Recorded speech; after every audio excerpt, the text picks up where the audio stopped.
Welcome to the Flashing Badger podcast. My name is Gordon. I'll be your host for today. This week, we are joining us as we play Mothership, the space horror RPG. You're in episode 3 of us playing a module called Dead Weight.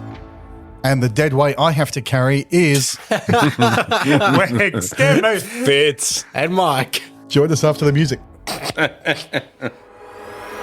Badger, Flashing Badger, alright. Flashing Badger. Welcome back. Last week, Maxine and Cal, played by Mike and Fitz, had been exploring the ship looking for the mysterious missing Shift A, who they haven't encountered so far. Just about to rendezvous with Doc. We'll pick up. You're all standing in the starboard corridor of the ship. The door hisses open. When the door opens, Maxine, you get a good view of the Doc. What's your read on him? How does he look? Doc seems pretty happy, but we're all a bit frazzled. It's been about an hour now, I think, since you all woke up in the middle of... Okay, so heart rates are coming down back to acceptable levels. But it's... Isn't he wearing some radioactive suit? No, I just got a vac suit on. Got half a sandwich. Yeah, half a mouldy sandwich, and I'm in my vac suit, just getting ready in case something goes south. This is all these missing crew members. It's unnerving. I've got no reason. He was in the hallway before us, and he was pacing back and forth as our doors opened, and he was trying to look through the glass into storage container B's front hatch. I promised I'd wait for you. I was tempted to go in alone, but... So is that the destination? Are you all going as a group to B? Well, remember, A has been breached as well. It'd be worth, at least, as we cross A, have a look through the little view thing to see the front of the container. Have a look at the display on the electronic system as well. Yeah, it's good to see that the breach obviously stopped. Whatever came out of food storage obviously ran out of steam and stopped in A. Did it though? Because we know that it breached A, but maybe that was because our view was from mess hall to A, because we know that there's a gravitational issue with B. Well, that's true. So whether it's just copped a hit, something and not penetrated. It hasn't gone through the whole ship to the starboard because we're standing in the corridor. So that's good. But yeah, you're right. It could have definitely... did see that the cargo container B was in vacuum. He did see that when he looked at the doors. So yeah, it's quite feasible that it's gone all the way through. And the 4 of us standing there, because don't forget Alexi's with us too. Yep. Alexi, the silent partner, I call him, because I keep forgetting he's there. But yeah, a good reminder. I was aware. This is why I mentioned him out loud. Yeah. Wearing the custom red overalls. Yeah, as the camera pans to him, he goes, hello. Don't look at the camera, Alexi. Yeah, so taking a look at the display of A. And does it give me... Storage container A is red, obviously, as you're not surprised, because you saw that big opening into space from the mess hall area. And the little whiteboard with the cargo containers above says metal samples, Kyo 3, warning, highly magnetic, do not approach. Ooh, highly magnetic. But that's written on the whiteboard? Mm-hmm. Okay. So that was put there when the cargo was put there, when everything was safe. It's not a warning or a updated alert. No, it's written in pen on a whiteboard. You're not sure who wrote it, but it's pretty usual that there'd be sort of rotating messages about what's in those modular cargo containers. And also, if something specific happened, they'd put a little note there just to alert people who are going in next. I'm walking past A then and happy to head towards B. Let's do it.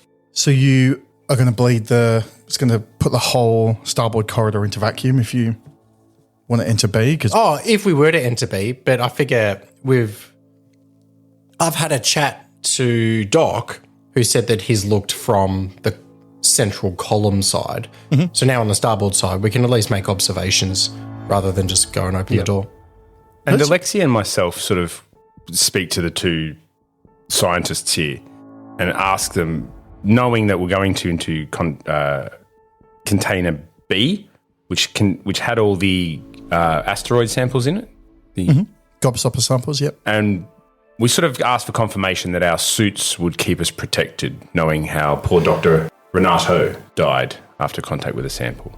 Yeah, well, you don't know. She wasn't. She was examining samples from Kowai 6. Oh, okay. Some so- geodes from there when she was struck down with the illness. So the suggestion at the moment is that it's probably come from those samples, but you're not sure. This is definitely the most recent thing you picked up. Yeah. This was only 2 or so weeks ago.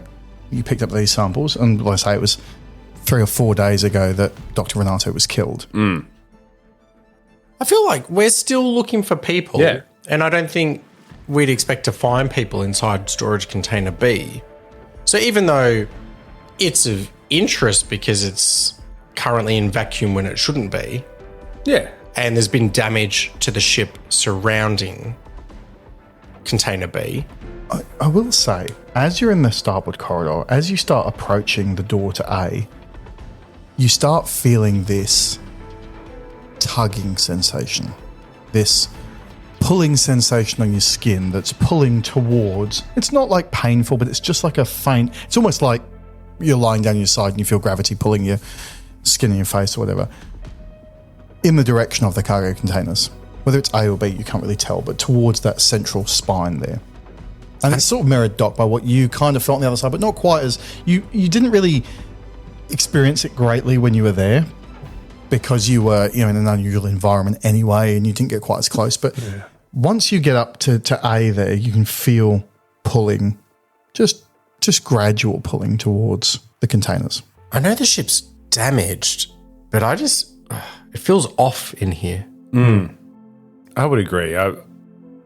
I spend a lot of my time on these ships, and as I'm feeling like, there's something wrong with the ship. It's weird to say because we know there's hull breaches and everything, and I know how that should feel. But it just doesn't make sense to me. No. Damage She's is very damage. analytical. Yeah, the doctor side of me wants to actually diagnose what the issue is. I think we need to have a look. I love it. It's gone from we'll find our friends to just solve a mystery. Do all the scary. This is what I hate about Mothership. It is actually, it causes me anxiety. You know, as well. Mothership, the rules of Mothership are there's survive, save, and solve, and you pick 2. Well, usually 1, but hopefully 2. On a good day, you get to. I never trust anyone because he's just like, oh, let's take a look. And I'm like, Gordon slipped in my card that says kill your crew. Oh, did you see that? Damn. The old traitor mechanic. No, I think we need to have a look. at B? Yeah. Yeah. Up to the door, hit the pressure bleed button, and we'll start equalising the pressure. See what we can see. You start bleeding the door. The hallway, gravity drops. You feel yourself lift up. And you can, as soon as the gravity lets go, you can feel that you're being pulled gently in towards B. You open the outer door. The inner door's red. You can easily open the inner door now. You're in equal state. You're in vacuum as well. Do you want to open that? Yeah, I think we all brace. Like I think we all grab a hand. Well, we all put a hand on something and just get ready. Who's in the front? The 2 scientists. The one who Alexi, didn't want my to do friend. it. You're like, in you go. Alexis pushed us out of the way and said, I'm taking charge. Alexi and I actually, though, funnily enough, Alexi and I are positioning ourselves at the rear 2 corners of the airlock because that's the standard procedure for the Teamsters and the workers is to secure the door, make sure so in case something does happen, we can pull the others out and secure the door. Yeah, good He's plan. made a convincing argument there. I like that. Yep. With the experience I have, that's... I'm becoming sort of a bit almost overeager to find somebody else on this ship. So You can feel your heart rate and your rest rate spiking. that's the adrenaline. Yep. Oh yeah. Okay. Genuinely, I chalk that up to just the nerves, and I press on into the room or into the cargo. You open the door and you are confronted by a large cargo container that's basically filled with, stone samples lined up on shelves on the side. And in the center of the cargo container, slightly towards you, and probably 2/3 of the way towards you, is a round object, a sphere. And it's almost perfectly spherical. It's this sort of like off-white color. It's like a pearl, but it's got this kind of iridescent red color that's kind of almost marbling across the surface like it's in motion. It's alive. Sorry, like it's alive? Roll for initiative. Like it's alive. You feel now more pronounced the pulling towards you. You're probably 12 or 13 meters away, you're feeling nausea. You're feeling your heart rate. You're feeling your respirate up. This is applying to all of you. You're only probably a meter behind him. So it's still distant. It's sphere, not massive. It's only 1.5 meters across or so. And sorry, is it just floating there? No, it's sat on a cargo pallet in the middle of the floor. Right. All right. I have a med scanner. Like, I don't really want to get closer to the thing, and I don't have obviously the right tools because I don't know what this thing is. But I've got my med scanner on me. A med scanner is like almost touching range. You'd have to be within a meter or two to use that. I'm actually going to use it on myself to see if there's a physiological response, like as something I can. Sure. So you use that, and it comes up with your heart rate and your respirate, and sure enough, they're high. elevated. Yeah. Yep. As you say, not surprising in the circumstance. And I just do the most obvious thing here, which is shout loudly on the thing, what the heck is that? And Alexi goes, I don't know, stop yelling. We have microphones. Too loud. Cal, you scared shit out of me. Stop. We start doing the childish, like hitting each other, like back and forth in the back seat. This thing sort of transfixed me a little bit. I'm really curious, but I'm also sensing some danger from it.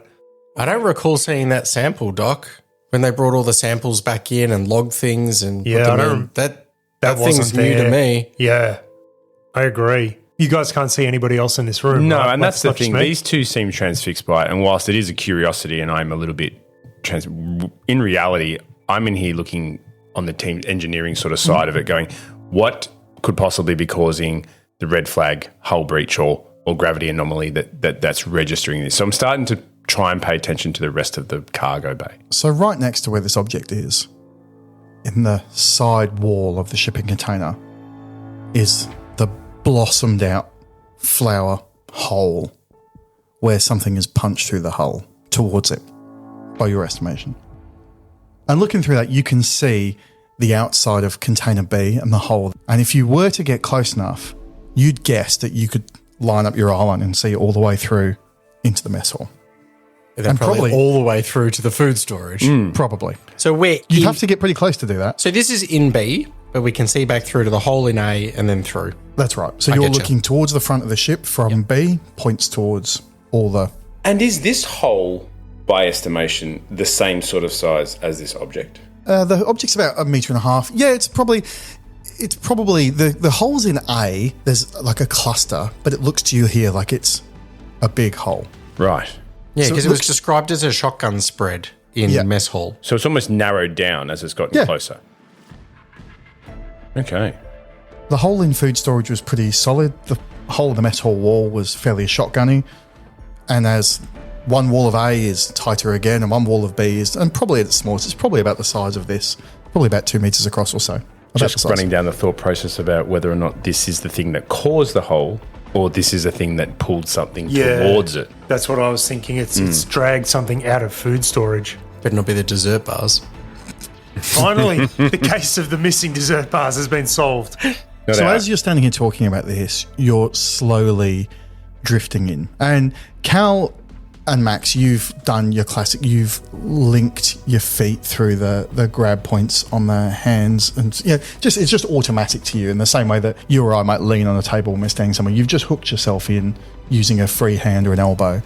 Doc, you haven't done that because you're not naturally a 0G maneuverer. So you are slowly and inexorably moving away from the other two. You're still within, both. If both of you reached out, you'd still touch each other, but you're probably almost 2 meters away from them now. And you're about 10 meters away from the object. And you're feeling nauseous significantly. As you look at it, your nausea is rising. Yeah, I think my my animal instinct is starting to kick in. It's becoming fight or flight or flee, and I don't know what this is. I don't really want to fight it, and I get the feeling if I freeze, I'm going to drift towards it. Roll a sanity save. I rolled a 67 over 51, so I've failed. I'll get you to take 4 stress for me because you are feeling, like you said yourself, captured by this. And I desperately don't want to bring this up, but my class's trauma response as a scientist, whenever you fail a sanity save, all close friendly players gain 1 stress. Great, I'll get everyone to do that for me. But I think, Doc, Thanks, Doc. Yeah, you're right. Thanks, I'm the Doc. opposite of a doctor. I'm just making everybody worse. The fact you're sort of panting breath and everything, I think you can feel panic racing towards you. Yeah, I So, can mate, feel roll that that. panic dice for me. I've rolled 18 over 9. Brilliant. That's the one time you want to roll over. It's a Yes. pass. You don't panic. You are backing yourself. Are you aware that you're drifting towards this thing now? Yeah, I've just cottoned on, like, probably 5 seconds before I'm out of arm's reach of whoever's closer, Dutchy or Cal, Yeah. And what's your reaction? to turn around and throw an arm out. And I've been working 0G long enough to know that when someone's sort of lost it like that, it's to, I almost call out as I reach out for him, Doc, hook in. Yeah. Yeah. I can see there's a bit of panic here. I've gotten a bit stressed in this encounter. So Doc, hook in, and I sort of go out and reach for there's all the suits have like a little. Roll the speed save for me, Cal. I have failed. He's just out of range. You're going to have to move a little bit closer if you want to grab him. He's still just slowly moving, but it's visibly accelerating. It's still not like a walking pace or anything. It's still slow, but you would have to leave your anchor point and move forward a couple of meters to grab the back of him. What about you, Double Dutch? You want to help him out? To do that, though, again, experience, knowing whatever, I look over at Alexi and I use the frame terminology that we have, which is hook on chain. We all know that 0G reference. Hook on chain. Alexi immediately knows what I'm trying to do here, which is create a chain in order to grab someone or something that's floating off in 0G. So that's the maneuver we do. I reach out for Alexi. He knows to do that back to me, and I reach out for the Doc at the same time. I'll let you do another speed save and I'll give you advantage. 29, and that is a pass. Roll again because you might roll critical.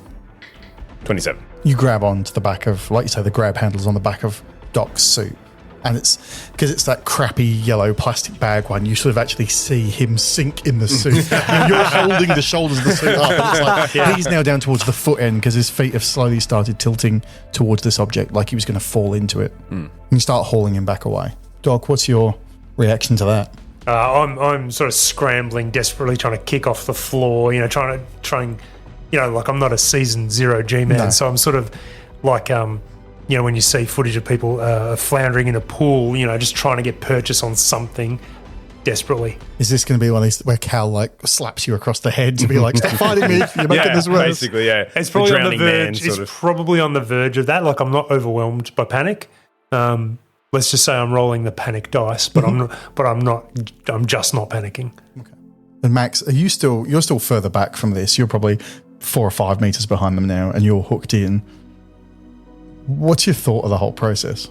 I was ready to step in, but I was calculated and trying not to panic. And I didn't want to make it worse, and I didn't want to get my hands dirty.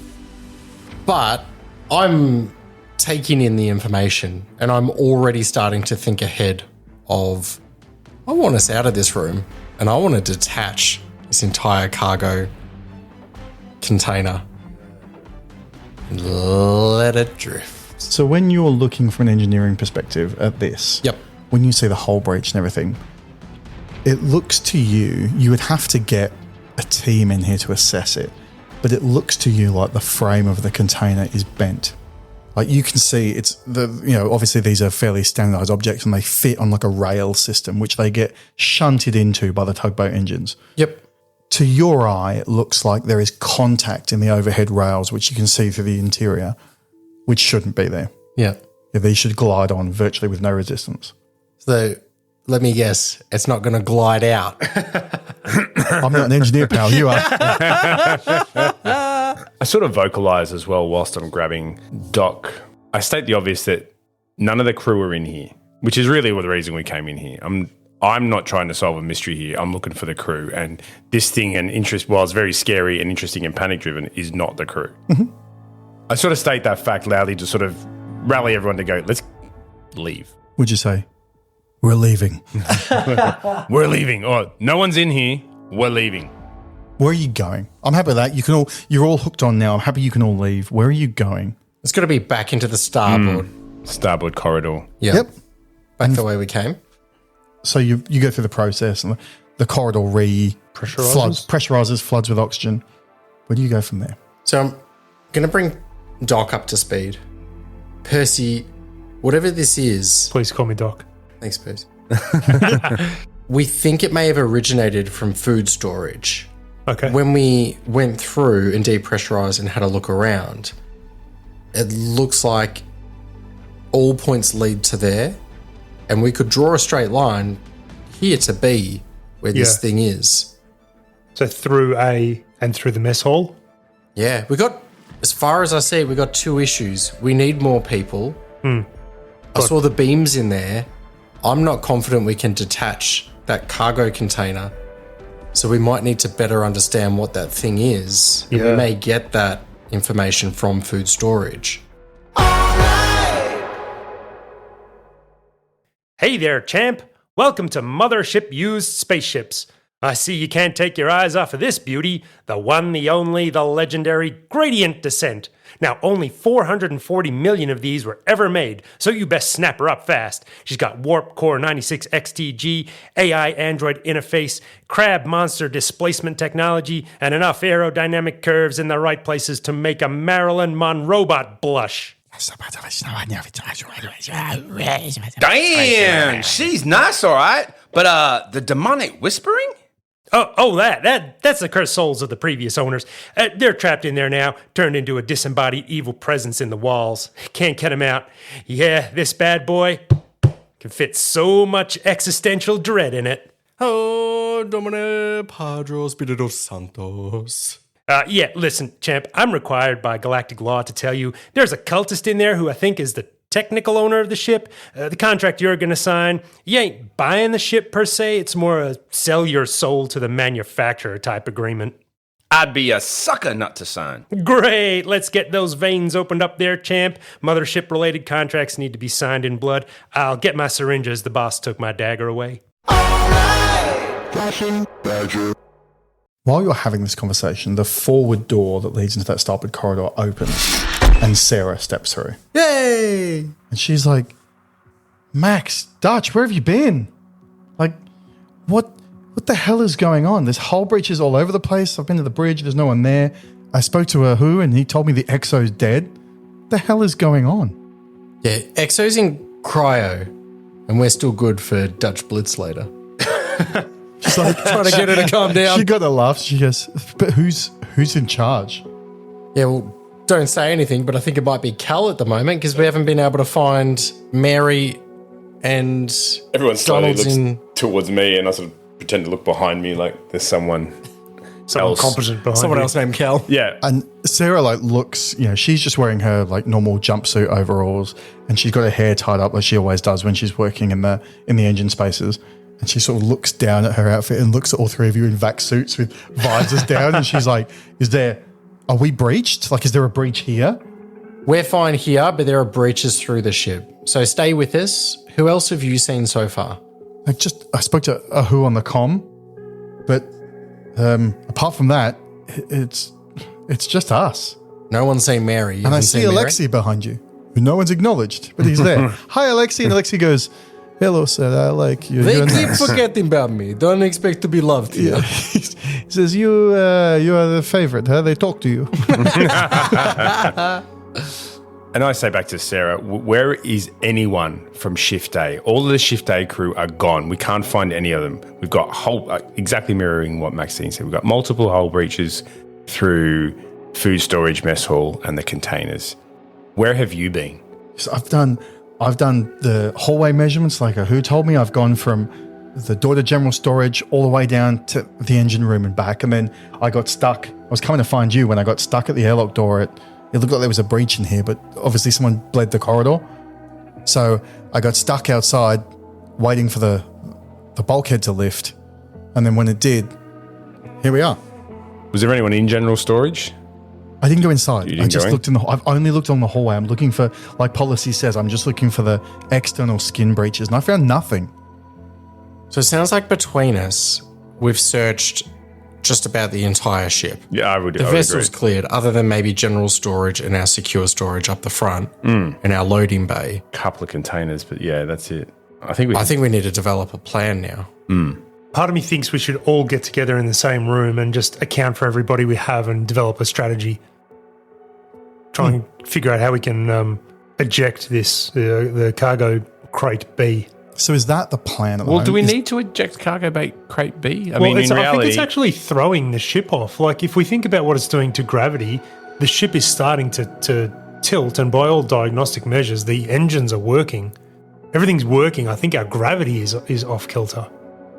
Feels weird to say, but it felt like it was pulling me, yeah. let alone the ship. I felt a weird sensation Yeah. in my chest. And the closer you get to it, the more of a gravitational effect it has. So we can only imagine what it's actually doing to the hull. Pretty sure it almost ate Doc.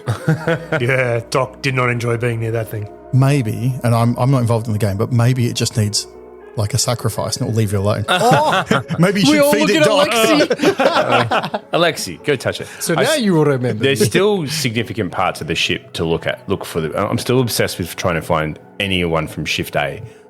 And I'm sort of thinking general storage leads to loading bay and docking. They're close enough that we could quickly go and have a look at them. They don't seem to be, and this is what I'm saying to you, they're not hull breached in there. We can quickly go have a look. And keep we Sarah wanna- with, at this point, we don't want anyone splitting up. Well, I was going to say, if all we're doing is checking areas still, maybe it would be best to split up because we can cover more ground. You've never watched a horror movie in your life. No, it's a horror movie. Ghostbusters line, you split up. We'll do more damage that way. Yeah. yeah, exactly. No, I but think we've just found Sarah, even trying to get on the comms as well to get a who and go check out general and loading. This is my suggestion. Check out general loading and the docking. And then if no one is there, the only real part of the ships to search left is the tugboats and the quarantine lab. So all five of you are moving as a group. You're taking Sarah and Alexi with you now. Yes. And poor Ahu, Where's Ahu? are you gonna? we need to get on the squawk box and Yeah, you get need to her get it. to- Yeah, try and get on a close squawk box to say. Do you want to just transmit on your channel and ask him to come over, or? Oh, yeah. Who? It's Maxine. You there? And after 30 seconds or so, the squawk box comes back and say, Hey, boss. We're going to stick together. Where- Meet us at General Storage. Head there now. It's like, okay, I'm down in gravity, and there's grav off through parts of the ship. It's still showing breaches here. Do you want me to? I see you guys. Your container B is off. Do you want me to turn like B back on or mess hall or anything? I'm going to brief you in person, Ahu, but can you do me a favour? Don't touch anything else. Head straight up port corridor and cut through the dorm to meet me outside General Storage. So okay, you got it. I'll be 4 or 5 minutes. Make it 4. 5 or 6 minutes. so you make your way towards the end of the corridor. The forward end leads into general storage. That door shows green. Go in and have a look. Who's in front? Alexi. Followed by Sarah. Alexi's going, are you all scared of door? Yes, I like door. Alexi and I go in together. Opens the door and there's a hiss and it throws open and it is dimly lit aisles of shelves, stacked shelves. They've got like a mesh in front of them for when the ship's in 0G so nothing comes out. The ones down the outer walls are these latch sealed airtight containers. The central ones are like things that are fine, that are just kept in place by these nets. As soon as you go inside, on the wall to your side, there's a storage manifest there, like a clipboard, couple of pages long. And it's a pretty big open space. There's not a great deal to see. I mean, there's heaps on the shelves, but you can go through and have a rummage, or you can look through the container manifest if you like. But nothing here really strikes you. It's not it's a dimly lit room. It's got gravity, it's got air. Everyone's kind of a little bit spooked out just because it's so quiet. And there's usually a hustle and bustle around the ship. There's usually all of you coming and going on tasks. You're bumping into someone every few minutes, but it's quiet. Nothing grabs my interest, but I do know that it leads off to loading bay and the docking area. So I'd probably just move through this room would be my plan to investigate those. And just make sure that, when you get to the end of searching for something and there's that last little bit to go, you're not expecting to find anything, but it's a completion thing of just get it done for peace of mind. So there's no anticipation in you at all, you don't think? No, I think I feel safer here than I have on anywhere else in the ship. And now I've sort of settled into maybe the whole ship's not doomed, and I've started to picture areas that are damaged. And I've got my visor up, and I'm just, as Maxine walks past me, I rather surprisingly, without forewarning, just start to yell, "Hello!" scaring the crap out of you as well. But also just calling out into this cavernous sort of factory about, trying to see if there's anyone that we might not be able to see that might be hiding or caught somewhere. I'm thinking about you mentioning something coming from food storage. Did you say that? I might just start looking through the storage manifesto. Gordon, did you say there was something? Yeah, there's a storage manifest attached to the wall. Manifesto. Yeah, it's the political views of the storage container. The chocolate bars will rise again. That's right. They will take Dessert their rightful bars. place at the top of the food We pyramid. will return power to the working class of the legumes. It was the legumes all along. Food storage manifest. The manifest? Yeah, that too. Yeah, Why this not? is going to be the new helicopter joke, I can tell. Oh, God. Please take it I'm away. going to go through and see if there was anything of interest in the food storage. All right. Something that would have caused the explosive decompression. One by alien bowling ball monster. So I've handed you a list there's a big long list of items. You're welcome to examine and you can try and locate anything you might want out. Rare earth magnets. How do they work? There's a song. There's nothing there that immediately jumps out as being would go towards why something exploded with such force through all these walls towards Cargo Bay B. From an engineering perspective, I can see the meter squared metal sheets that I can use for the hull breaches. I knew these would be on the ship, but it's good to know that it's still stocked and I can see where they should be in the room. No, you can see that they're on the list, but you'd have to find where they're on the room. Okay. Well, I think I would go and look for that. Okay. Not many of these items I will, but I know I'm going to do a patch job at some point. So it's very poorly managed here. The log keeping is poor. There's a list of items, but there's incomplete cross-references of what shelves and containers things are on. For you to go and look for a specific item is going to take you 30 minutes or so to find anything specific that you're looking for. It is a big room. There's a big room. And because they're all, there's each individual cabinet's airtight and you have to process of getting them open, and then there's sub-lockers within sub-lockers. And so it takes a long time. Okay. Well, Or- looking at If you want to do it in a hurry, you can give me an intellect check and see if you can make heads or tails of the mess that is here. Sure, I'll give that a go.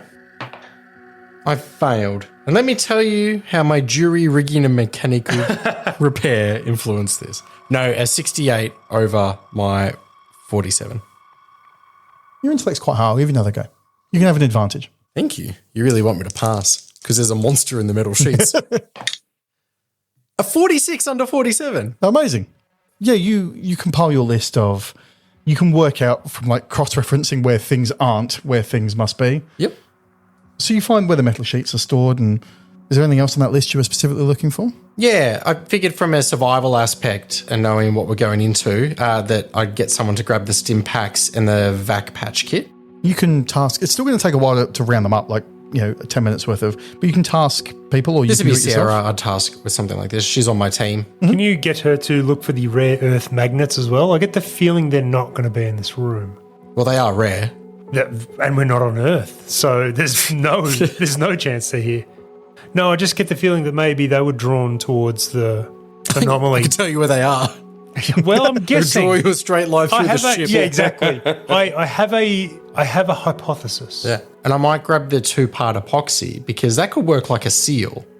Hear me out. The very same. It'd be a wall seal, not a roof seal. And I'd apply it to the metal sheeting and slap that against. Which might not be now, but down the line, we're going to be here for weeks, getting this baby back to a port Okay. or a starboard.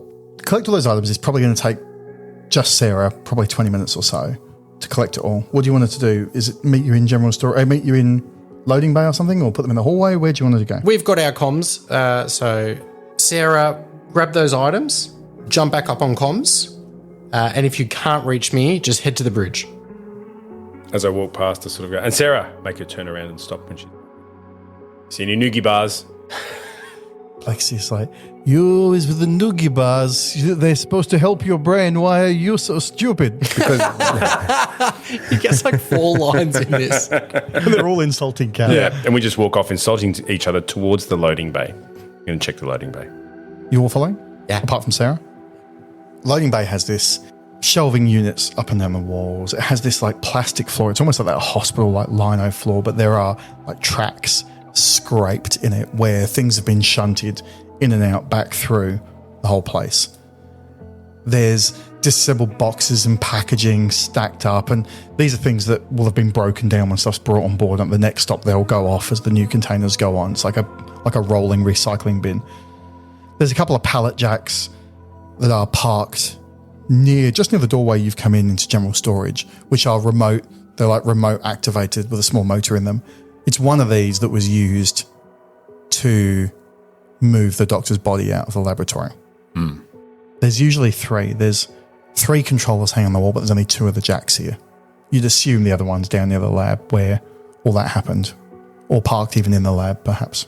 They've got manipulator arms on them. They can be used for loading and unloading cargo. It's an option for you to go around, but there's nothing in here that looks out of place. It's a working space. It looks the same as it always does.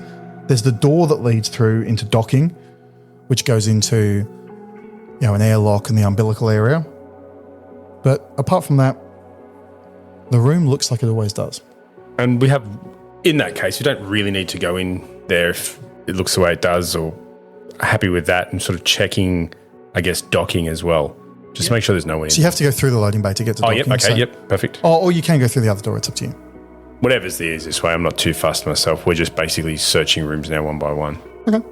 So you open the door into the docking umbilical area, and it's kind of like the sky bridge when you get on an aircraft.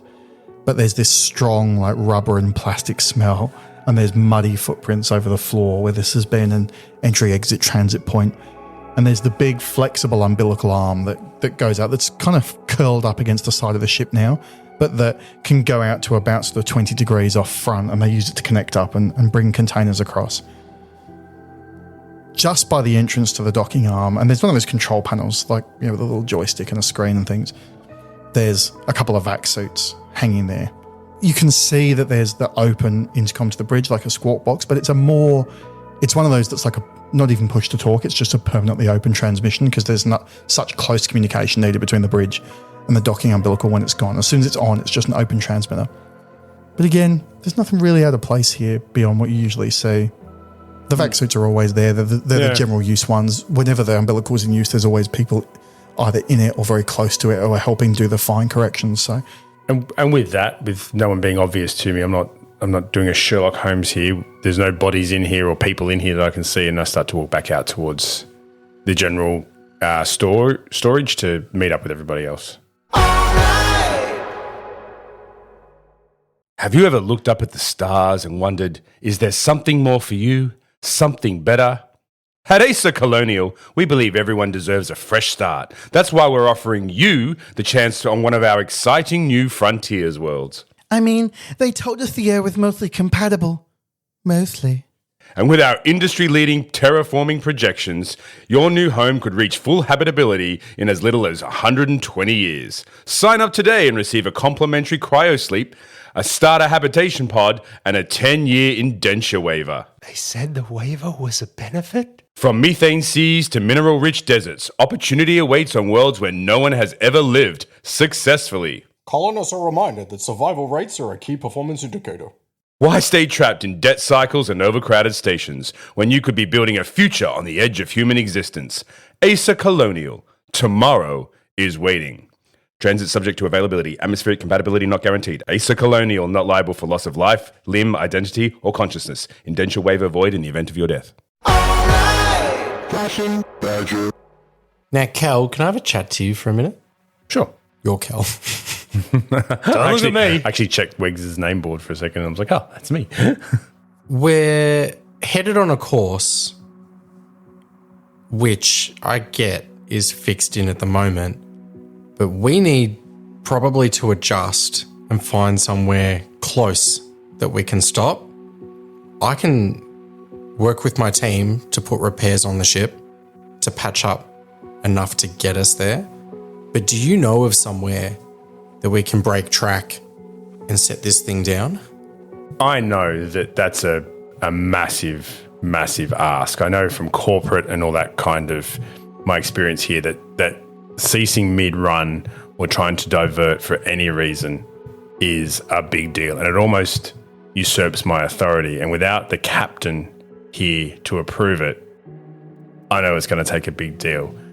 I'm still not convinced that the captain's not on the ship. We just haven't found her yet. But I'm happy to head back towards the bridge and see what our course outlaid looks like, because when I left it last, it still looked fine. And even though we do have hull breaches, the ship was still travelling fine. So I let this back to you. I'm telling you all this as we're going. When you say it's travelling fine, I haven't had a look from the bridge or anything.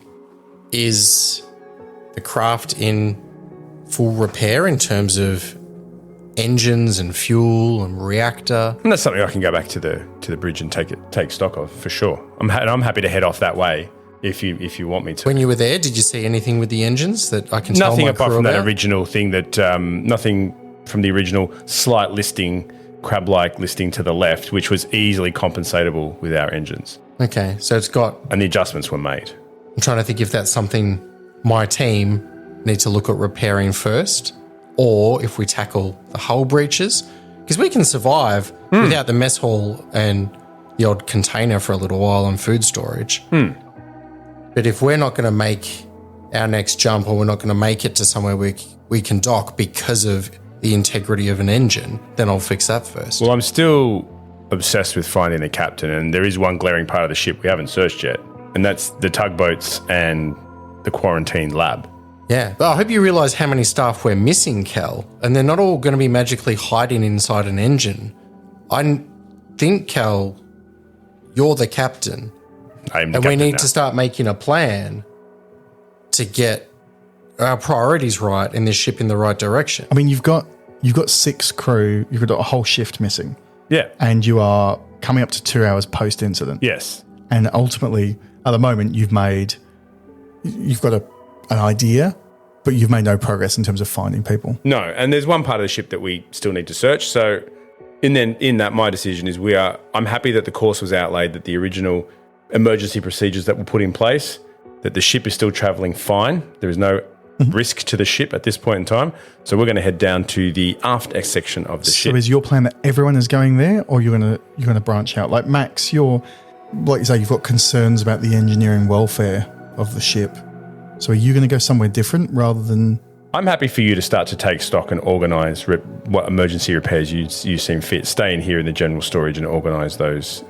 But it sounds to me like you're planning to lead an expedition of searching a room that we've deliberately quarantined because of a disease that killed someone. I'm at least going to go and search the tugboats, because they're, if nothing else, the engines to the ship. My advice to you, from what I've seen on the ship so far, would be we can check the engines, but quarantine is quarantine. Yeah, I understand And if that. there was a disaster, then Shift A haven't all ran and hid inside a quarantine room. I will remind you that I think last week you said that you were going to look through the access logs as well on the bridge. I did. Just because you said make a note of that, and then I noticed you never wrote it down, so I thought I'd just let you know.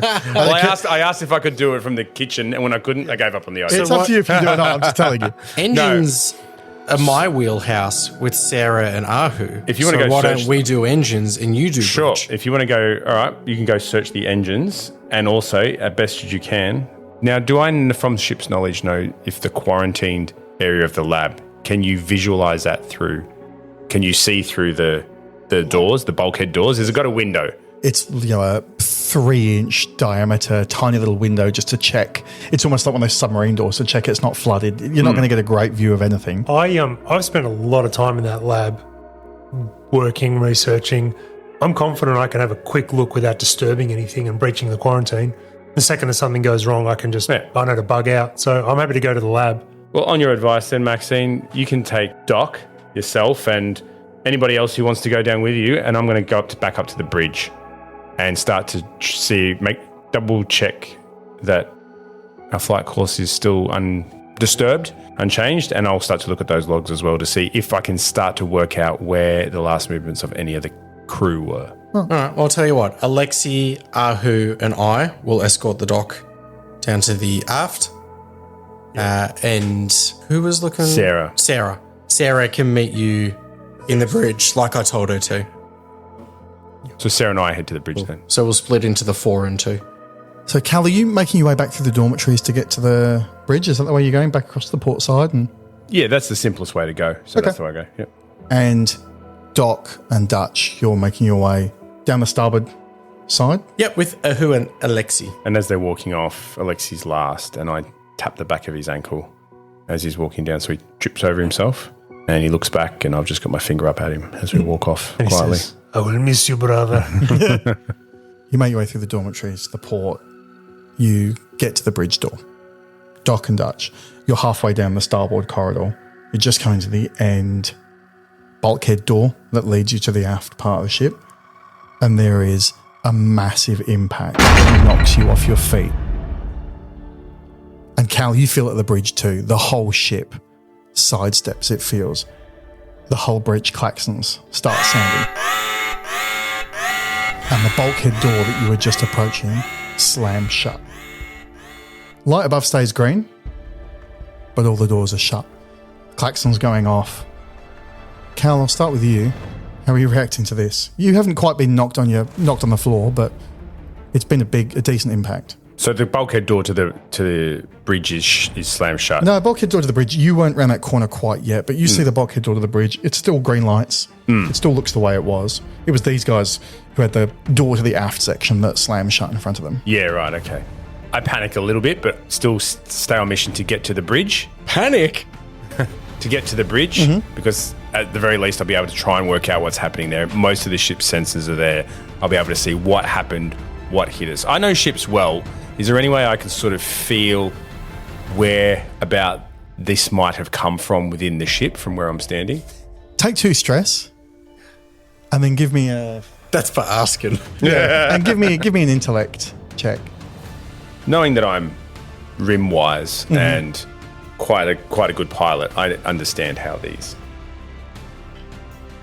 I've failed by 2. So no, this feels to you, the only thing you can tell is this feels to you like an impact, like something has hit the ship. This isn't a maneuvering thruster suddenly firing, because you can always feel the gradient of them like ramping in and then ramping out, even if it's very quick. This feels to you like a sudden brute force impact on the ship. Doc and Dutch, you can roll me fear saves. Failed. You can take 3 stress each. How about he takes 6? We distribute them. Now, I'm tipping there's going to be a point that you want to know when our stress gets too high. What's that point? 20. Thank you. How far away are you? Nah, don't worry about it. So the lights in the corridor, once the red klaxons and the lights are going, the lights in the corridor don't come back on. So it's now dark in that starboard corridor.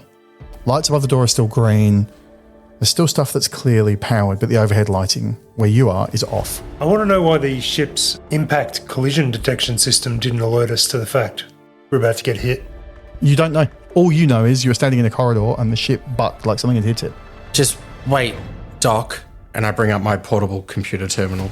Because even though it's green on the other side of the door, I want to make sure that's matching what my terminal says. Yeah. Because I'm second guessing everything. And I want to see if it tells me that there's breaches on the opposite side. Yeah, you can plug directly into the door interface and that will give you it gives you the whole readout of oxygen, nitrogen, all that. And you do that and it looks, to you, all the sensors on the other side of the door are showing pressure equalized, correct air mixture. And that's the corridor that runs past the sort of daughter reactor into the starboard side tugboat engine. Doc, the other side of the door says everything's fine, according to my terminal. We've lost lights and that in here, but we're probably still right to keep moving. Yeah, I think we press on. And Cal, needless to say where you are, the lights, when the red flashing lights stopped, the lights didn't come back on either. Power is out in your section of the ship. Right. Obviously, you don't know what they're going through. Are you going into the bridge? I am.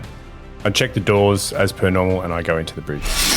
Oh, you go into the bridge and the essential systems are still on. The guidance system looks like it's on, but there is a screen next to you that's flashing backup power Right. and power saving engaged. So I know this to mean that the ship's generator or reactor isn't working, or... That's certainly what it seems like. Like there's the low floor red lighting so you can still see your way around, but it's not bright anymore. And the essential systems have stayed on. You can spend some time navigating through the displays and seeing what your reactor output is and all that kind of stuff. But from your at a glance view, it looks to you like power generation is down and it's running on backups. At this point, I start to, again, just relying on experience, start to put out mayday calls. We've lost power. start to enact almost the ship stop signal, which I think is the protocols. So to stop the ship is going to require a decent amount of it. Like, you're going to have to burn energy. Obviously, the ship's carrying on under its own momentum. You're going to have to fire the engines. Well, to no, stop. I won't do that then. It's all about conserving power now and making sure that the emergency backup's done. I do broadcast on the Squawk Box generally, so these guys know that we've lost power and we're on backup, asking if everyone's okay. You guys, you're in that dimly lit now corridor. You can see the tugboat engine down in the distance. You can see that it's got this weird sort of interface where it comes up and there is a door to the tugboat engine and the internal door, and they kind of mate up. It bites some clamps on the back of the ship, acts as the ship engine, but when they need to move containers, it detaches, becomes a little autonomous vessel that's flown around and used to shunt containers and things into the way. That door looks fine. The door to the reactor compartment is showing reds and vacuum across the board. I think we need to get into the reactor and make sure that's all working properly. You were down the back end of the ship earlier. Did you see any of these rooms? Yeah, I checked through the reactor, life support and gravity. Everything was fine. The only thing I didn't check was the jump drive because I figured we didn't need to be jumping. There's nothing out of place in reactor. The only thing was that someone had taken the hazard suit out of the locker. They'd left it somewhere in the gravity room. But it was still there. But nothing was tampered in reactor? No. Reactor was stock standard. Like it's been every other day before today. No heating warnings, nothing like that? Nothing. It makes no sense that it's given way now when it probably had less to do than it did earlier. Yeah. Which is why I want to get in there and figure out what's going on. Okay. We can get the rest of the crew suited up and ready, and we can head in and have a look. Yeah. Yep, so it's you two and Alexi. Dutch, Doc and Alexi. And Ahu. And Ahu. The four of us will suit up, and we're at the door to the reactor. So you bleed that door, pressure equalizes, you lose gravity in your corridor. You slowly open the door, and it's bedlam. Absolute bedlam in there. You can see a hole leading through the front of the reactor compartment into where container D would be, which is now showing you open space. You can see a hole leading backwards towards the aft of the ship, towards life support. A neat 1.5 meter diameter hole. Does it look from where I am that I can see that it's breached into life support? From where you are, it looks like it's breached from life support into your compartment. Yep. And then from your compartment into container D. Yep. Towards... Which is open space. Straight through to C and then into B. I get the feeling this thing keeps... I don't know if it's reaching out and dragging things towards it or it's playing with the gravity, but in very specific lines. I just don't know, but I think the priority has to be getting the tugboat engine attached to B and dropping B as far away from our ship as possible. I'm not even confident we can dislodge B. Like, that rail was bent and I don't know. I think with enough power we might, like, those little tugboat engines are designed to sort of punch above their weight. I think it's the only way we can kind of... Currently pulling the ship apart, so Yeah. I think we've got to try something. All right. You're in a vacuum. You can't hear anything at the moment. But when you look up at the Geiger counter on the wall, it's now dim, flashing yellow light. It's in the danger range. It's not in the... Yeah, this is the evacuate compartment signal. This is not the you're all dead signal, but this is the you should not be remaining in this compartment for a long period of time. All right. The reactor itself, can we see it? The reactor itself stands in the corner of the room, and the sort of semicircular shroud where it's built in there has a crack down the front, the face of the shielding, and you can see that all the control panels under it have the red and black, almost like hazard tape logo that's come around the side that's like emergency shutdown, scram mechanism initiated. And seeing that, with my knowledge, I'd probably know I'm not fixing this now. Roll me a roll. Use mechanical repair if you've got something like that, or jury rigging. Or... Yeah, I got mechanical repair. So you can add the jury rigging and the mechanical repair, add all of those. And engineering? Yep. Oh, it's a pass, 47. This is a job that will take hours, probably 2 to 3 hours to patch to prevent the radiation leak. This is a job that's bathing the back half of the ship in radiation as you speak.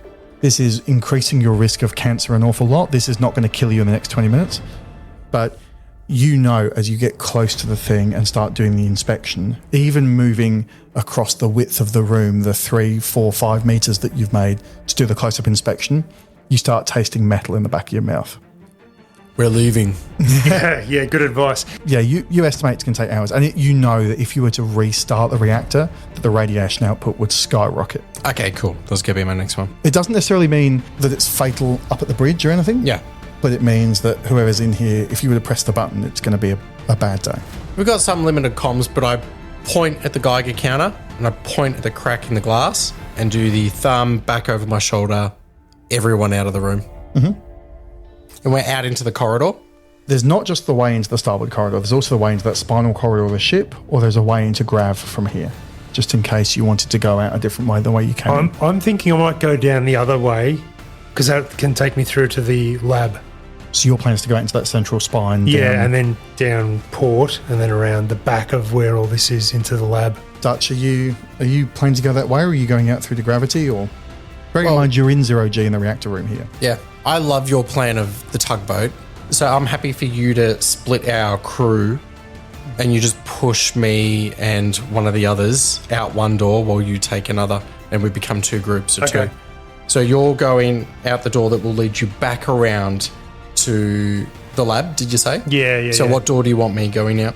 You go back to the starboard corridor and back to the tugboat engine on the starboard side. Done. And see if you can somehow detach that, clip it onto cargo I got B. Alexi with me. He seems bulletproof. Well, I was going to say, Alexi's sort of probably the second most senior tech after you. Okay. So And Sarah's reasonably junior, so it might be worth making him sort of a team lead with Doc. done. I got Ahu and Sarah's at the front. Okay. So Ahu and Dutch, you're going back to the corridor where you came.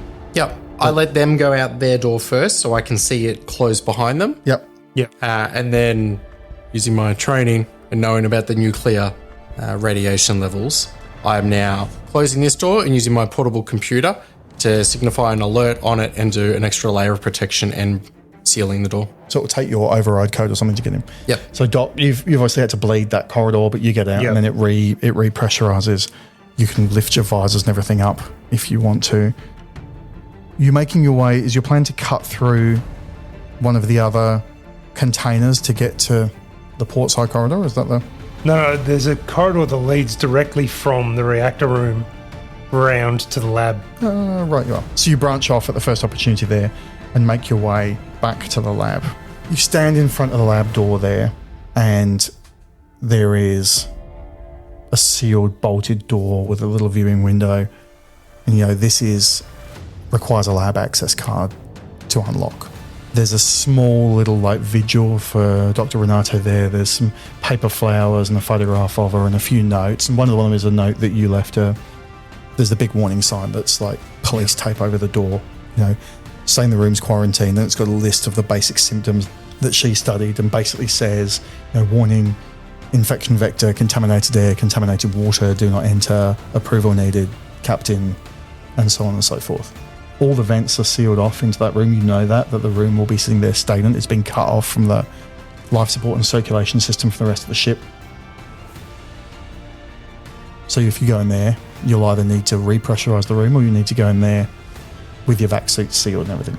I think I'm going to go in with the vac suit sealed. So you get the visors down and you're going to explore that lab? Yeah, I might leave Alexi on the outside of the lab. I'm a lot more familiar with it than he is. I don't need some clumsy technician banging around in there. I want to be very delicate, knowing that this is what actually got to Dr. Renato. All right, we'll leave you there.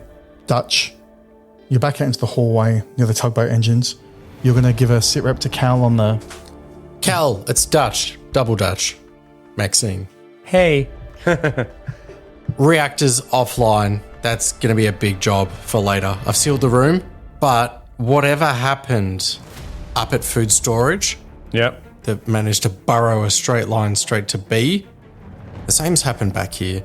Something likely from life support has breached our reactor, punched through where storage D should be, and that's all I can see. But if I was playing Dutch Blitz, I'll tell you right now, I'd be happy to bet that thing's continued through C into B as well. Roger, and having known that what happened, I'm back onto you going, so you think that thing from B is pulling stuff through the ship, tearing it up as we go? Yeah, but I don't know what it's pulling. I don't know what it's selecting, but it looks like it's already drawn 2 straight lines. We need to get cargo B off this ship. Roger, let's see if I can eject it from here, lose the container from here. And I go about from my position in the pilot's chair, trying to eject essentially the containers on the starboard side. So you move over to the modular storage container control system, and on there's the mounting and unmounting stuff, and there's also the security feeds that are being recorded inside the containers. So if you want to try and detach the container, you can, but without some kind of movement to shake it loose, they're going to need a tug to drag them away. Essentially, It will stay in formation with the ship perfectly, millimeter perfect, unless something affects it. Right. And would blowing the pressure doors on each side, would that be enough? That's a nice plan. I like it.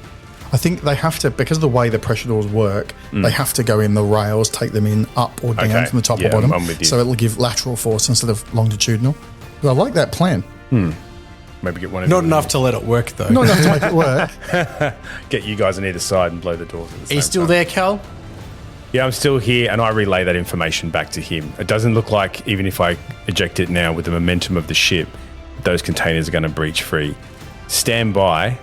I'm going to go back through the feed to see if I can make sense of what's happened. And then I go back and I replay the last, however long it's been since we had our first impact. Yep. That last impact to see what happened in container B. So you go back to container B and there's no file logged at all. You rewind to the last recorded footage. Tapes are only 24 hours long and they get overwritten, but the last recorded footage shows Minogue from A Shift. Ben Minogue, who is, you don't want to be too cruel about this, but he is a dick. He is like the crew bully. Yeah. He's just an obnoxious, Iridescent ball. he's vaguely ball-shaped. There's no gravity around him, you'd know him. Yeah.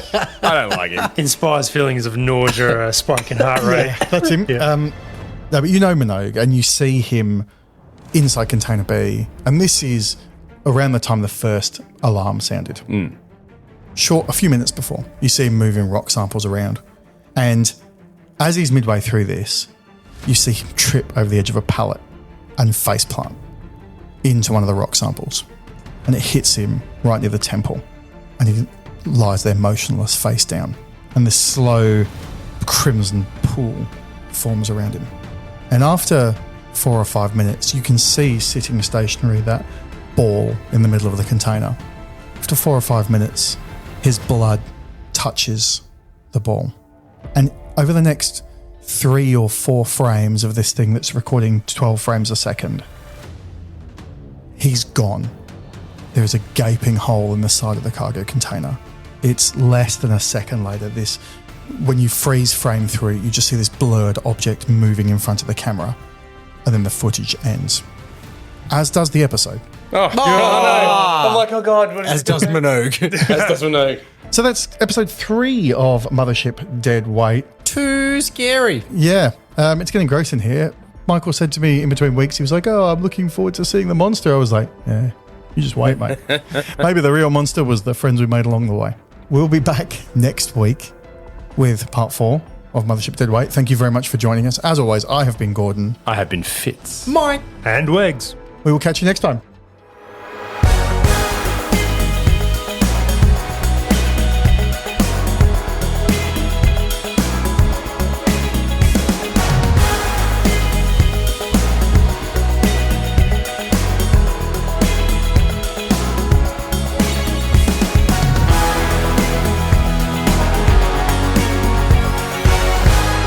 Crashing Badger.